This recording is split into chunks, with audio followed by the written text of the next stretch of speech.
नमस्कार, मैं जनरक तस्वीर गौतम। बड़ी खबर अब ये है कि आज राजीव गांधी फाउंडेशन को लेकर बड़ा खुलासा आ गया है सामने, और इस खुलासे के आने के बाद में वो बात भी आपको समझ में आ जाएगी कि क्यों सोनिया और राहुल ने चाइना की कम्युनिस्ट पार्टी के साथ एक एमओयू साइन किया था। उसके अलावा कई और राज खुलेंगे आज। ये राजीव गांधी फाउंडेशन वही है जिसके ऊपर 50 लाख रुपए जाकिर नाइक के फाउंडेशन से लेने के भी आरोप लगे थे। ये तो मामूली बात थी कि जाकिर नाइक भारत का रहने वाला था, लेकिन एक आतंकवादी संगठन को प्रश्रय देने वाला व्यक्ति था। अब चाइना एम्बेसी की तरफ से 90 लाख रुपए लेने का सबूत सामने आ चुका है राजीव गांधी फाउंडेशन के लिए। लेकिन फिर आप कहेंगे कि ये तो एक एनजीओ है, पर एनजीओ है लेकिन है किसका, ये समझना बहुत जरूरी है। इस एनजीओ में जो चेयरपर्सन है वो राजीव गांधी की विधवा सोनिया गांधी है। इसमें राजीव गांधी का बेटा राहुल गांधी है और उसकी बेटी प्रियंका वाड्रा है। साथ ही साथ इसमें ट्रस्टी के रूप में भारत का पूर्व प्रधानमंत्री मनमोहन सिंह भी है और भारत का पूर्व गृह मंत्री और वित्त मंत्री पी चिदम्बरम भी है। इसलिए राजीव गांधी फाउंडेशन को अगर चाइना की एम्बेसी 2006-07 में 90 लाख रुपए की रिश्वत देती है, जी हाँ, मैं इसको रिश्वत ही कहूँगा क्योंकि ये डोनेशन किसी भी वजह से आप इसको जस्टिफाई नहीं कर सकते हैं। और उसके बाद राहुल गांधी और उसकी मम्मी और उनका पूरा परिवार चाइना जाते हैं ओलंपिक में, और उनके साथ साथ जाते हैं उनके परिवार के दूसरे लोग, आनंद शर्मा जैसे लोग भी जाते हैं। बाद में एक एमओयू साइन होता है और उस एमओयू के अलावा एक और काम होता है,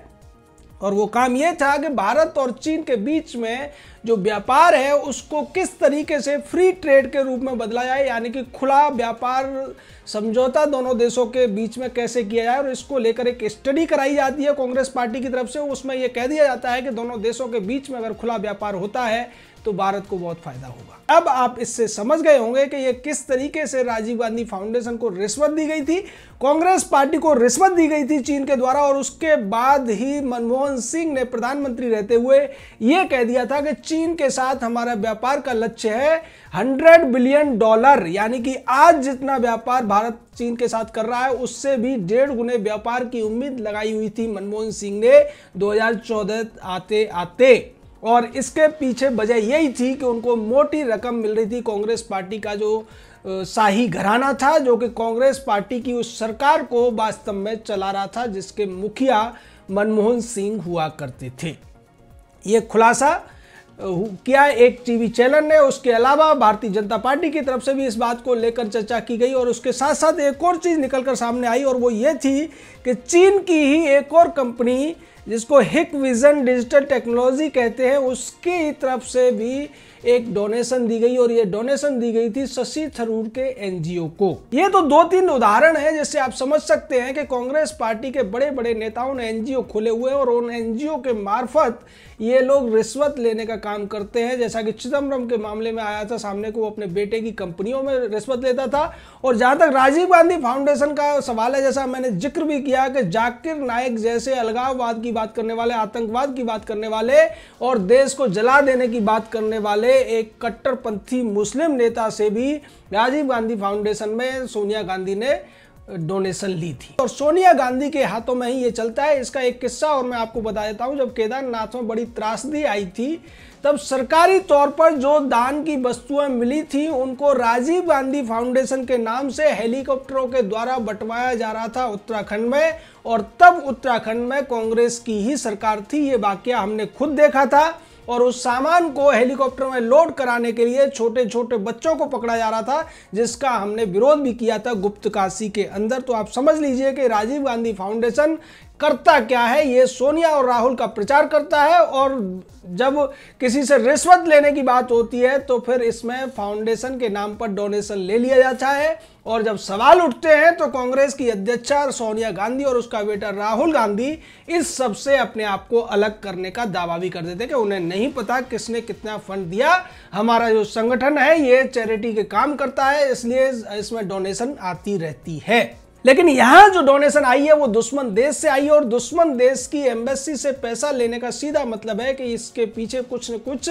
क्विड प्रो क्वो का सिस्टम रहा होगा, यानी कि लेन देन की बात हुई होगी, जिसके बाद एक समझौता हुआ और उस समझौते को लेकर अब एक और बात सामने आ रही है कि CWC यानी कि कांग्रेस की जो वर्किंग कमेटी है, जिसको कि कांग्रेस कायर समिति कहती है, उसके लोगों को भी इस समझौते की पूरी जानकारी नहीं है। ज्यादातर कांग्रेस के बड़े नेताओं को नहीं पता कि राहुल गांधी और शी जिनपिंग की मौजूदगी में जो समझौता हुआ था, सोनिया गांधी की मौजूदगी में समझौता हुआ था चीन के अंदर, उसमें लिखा क्या है और उसके तहत कांग्रेस पार्टी किन किन शर्तों को सहयोग करने के लिए राजी हुई है चीन की कम्युनिस्ट पार्टी के साथ में। निश्चित तौर पर जिस तरीके से डोकलाम में विवाद हुआ था, उस समय भी राहुल गांधी चाइनीज एम्बेसी में देखे गए थे और बाद में वो मुकर गए थे, लेकिन जब सबूत सामने आए तब राहुल को स्वीकारना पड़ा था। तो यही स्थिति आज भी बनी हुई है, जब गलवान और लद्दाख वैली में तनाव चल रहा है भारतीय सेना और चीन की सेना के बीच में। उस समय राहुल गांधी जिस तरीके से सरकार को घेरने की कोशिश कर रहे हैं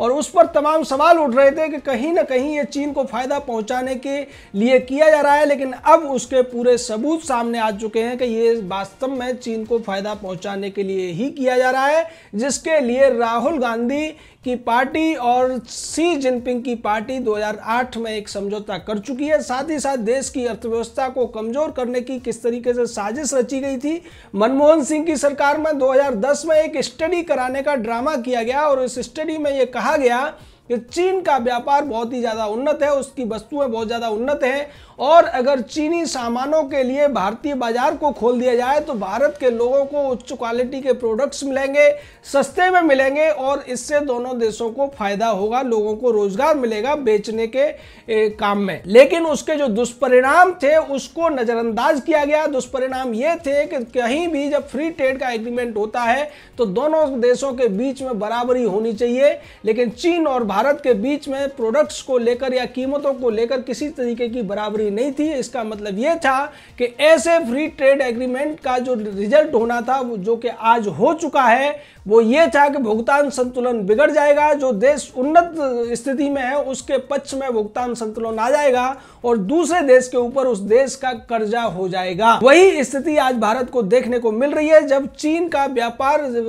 घाटा भारत के जो प्रतिकूल है और चीन के पक्ष में है। आज चीन का जो व्यापार भारत के साथ होता है उसमें इंपोर्ट की जो संख्या है, इंपोर्ट का जो क्वांटम है भारत के निर्यात से कई गुना ज़्यादा है, 5 गुने से भी ज़्यादा है। जबकि मनमोहन सिंह की मंशा ये थी, कांग्रेस की इच्छा ये थी कि इसको बढ़ाकर 8 से 9 गुना कर दिया जाए, यानी कि भारतीय सामान जितने का होगा उससे 10 गुने का हम आयात करेंगे और उस स्थिति में भारत के जो छोटे मझोले उद्योग थे, छोटे मोटे दुकानदार थे, छोटे मोटे कारोबारी थे, उनका बर्बाद होना निश्चित था। लेकिन इस बात को मोदी सरकार ने आते ही भांप लिया था और यही वजह रही कि मोदी सरकार ने मेक इन इंडिया का नारा दिया और भारत में अपने उद्योगों को बढ़ाने का, आत्मनिर्भरता बढ़ाने का प्रयास किया, जिसकी वजह से हम धीरे धीरे करके चीन के व्यापार को अपने जो प्रतिकूल था उसको अनुकूल बनाने की कोशिश कर रहे हैं। जबकि मनमोहन सिंह और सोनिया गांधी की साजिश ये थी कि इसको 100 बिलियन तक पहुंचा दिया जाए और उसके बाद होता क्या कि चीन की तरफ से भारत पर दबाव पड़ता